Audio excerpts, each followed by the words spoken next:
नसीब का अनोखा खेल। मेरे घर के सामने वाले घर की छत पर रामू भैया अपने दोनों हाथों को ऊपर उठाते, कभी पीठ ऊंची करके सिर नीचे करते थे, कभी छत पर सोकर अपने दोनों पैरों को ऊपर उठाते थे। रोजाना 2 से ढाई घंटे सूर्य नमस्कार, सूक्ष्म व्यायाम और योग करते थे। उनके छत पर आने से पहले मैं अपनी छत पर जाकर उनकी प्रतीक्षा करता था और उनके साथ साथ योग करता था। उनके इतने खूबसूरत और फिट होने का यही राज था। उनके जैसा आकर्षक शरीर पाने के लिए उनके साथ मेहनत करने लगा। उनकी पत्नी पल्लवी भी उनकी ही तरह खूबसूरत और फिट थी, और इन दिनों वे पेट से थी। बच्चों के चिल्लाने से उनको बहुत नफरत थी। जब भी बच्चे खेलते हुए चिल्लाने लगते, तो पल्लवी भाभी उनको डांटने के साथ बहुत सारे लेक्चर भी सुनाती थी।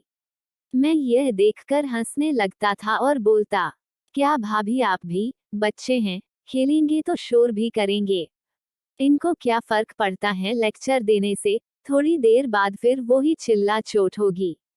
पल्लवी, मुझे नफरत है इतने शोर से, घबराहट होने लगती हैं। इन बच्चों के चिल्लाने से, इतनी तिखी तिखी आवाज में जो चिल्लाते हैं।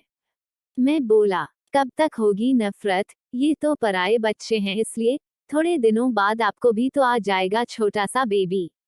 मेरी बात को अनसुना कर घर के अंदर चली गई। क्या पता बुरा लगा होगा या फिर शर्म आ गई होगी, तो चले गए।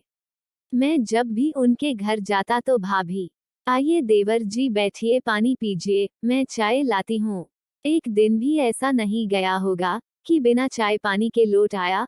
सगा देवर न होने के बावजूद भी सगे देवर से भी ज्यादा अच्छा रखते थे। रामू भैया की माँ भी अच्छा व्यवहार करती थी, लेकिन ज्यादा उम्र के कारण वे कुछ भी काम काज नहीं कर पाती थी। एक पलंग लगा हुआ था, दिन भर उसी पर सोई रहती थी।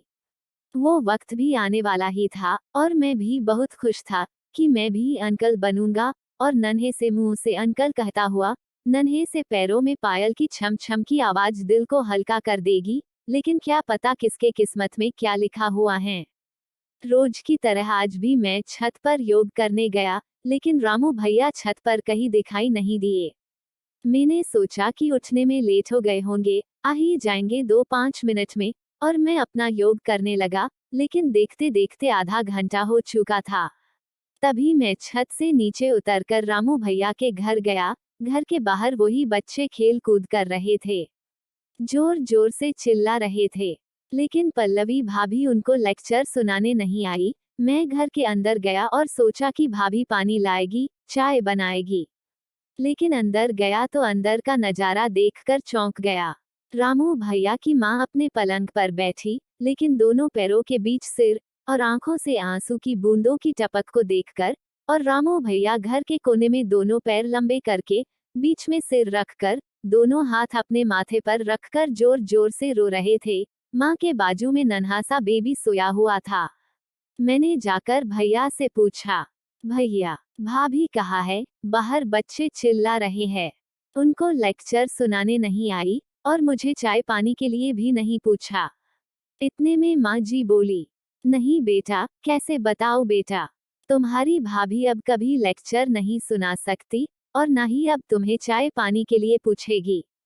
मैं उस मासूम बच्चे की तरफ देखकर एक गहरे दर्द के साथ अंदर से लहूलुहान हो गया। बच्चे के आने की खुशी तो जाने कहाँ गायब हो गई, और भाभी पूरे घर की खुशहाली लेकर न जाने कहाँ चली गई।